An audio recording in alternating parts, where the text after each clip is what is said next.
This video is brought to you in part by Backyard Wrestling History. Go and subscribe to their channel. Enjoy.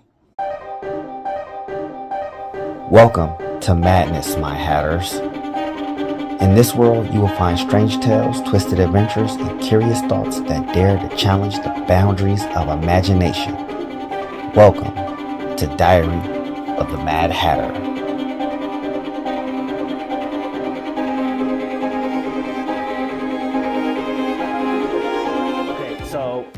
Now, one of the things that I love in wrestling is when you have the face versus heel and the heel starts acting cowardly and he's scared when the guy is in front of him and he ambushes him constantly and stuff like that, and then all of a sudden when the baby face starts looking like he's about to get some momentum, the heel is just scared because it's like, oh no, I'm gonna lose this match at the pay-per-view.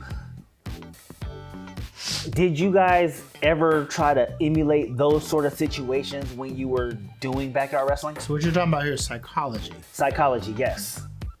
I didn't know that we used that sort of word when it came to wrestling psychology is definitely a thing. Yeah, no, we definitely would. For me, what was a big thing was Raven. You remember Raven? Yeah. What about me? Yeah, Raven had done a series of interviews, I think with High Spots or RF Video, one of the two, called The Secrets of the Ring, where he would break down like match psychology and match structure, and that's where we learned about shine and heat and comebacks. And watching those really kind of taught me how to put a match together and how everything should build, how you make everything matter. If we're just going back and forth the whole time, there's no drama, there's no story.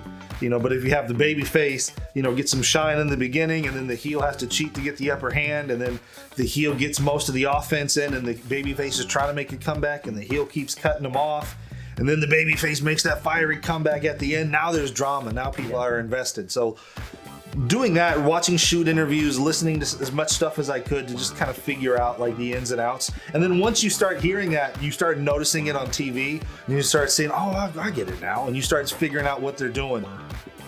Okay, so how did you guys specifically learn about wrestling psychology? Because for me, when I was trying to see through the smoke and mirrors, I was trying to see it, but then I get captivated in the drama.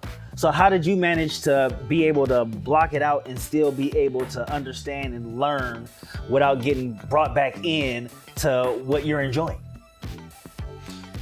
Study with with the intention to learn.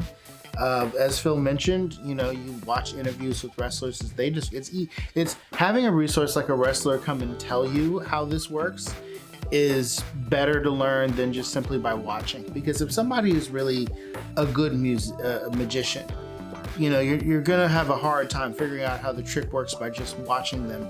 But if you have another magician explain to you how that trick is done, you'll be able to spot it a mile away once they're doing it.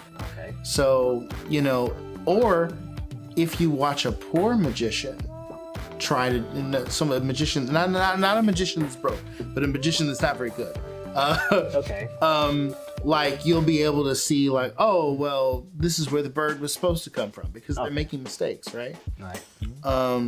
And you can watch a bad match maybe and kind of, I know that there's different like philosophies and aesthetics to wrestling. Like in Japan, they prefer a much more competitive match.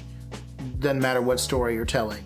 They treat it more like a sport, and in America, in the United States and Canada, we tend to want more story-driven stuff in our matches where the heel has the obvious advantage and the face is really, really struggling, or squash matches and that kind of thing, the concept of getting over.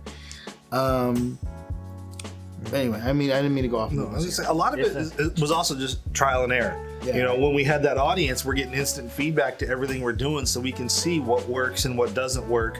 And then we're able to kind of tailor what we're doing to that. We're like, okay, well, they reacted well to this. How can we recreate those circumstances? How can we get them invested in what we're doing? So you try stuff and you see, right away if something worked or something didn't, because you can tell whether just based off the crowd reaction. Thank you for watching this clip. Stay tuned for further clips, and if you missed the last one, go check it out. Till then, go check out Backyard Wrestling History, and as a reminder that kindness is always free, and I'm cheap as fuck. Thanks for tuning in, and as always, stay mad, my hatters.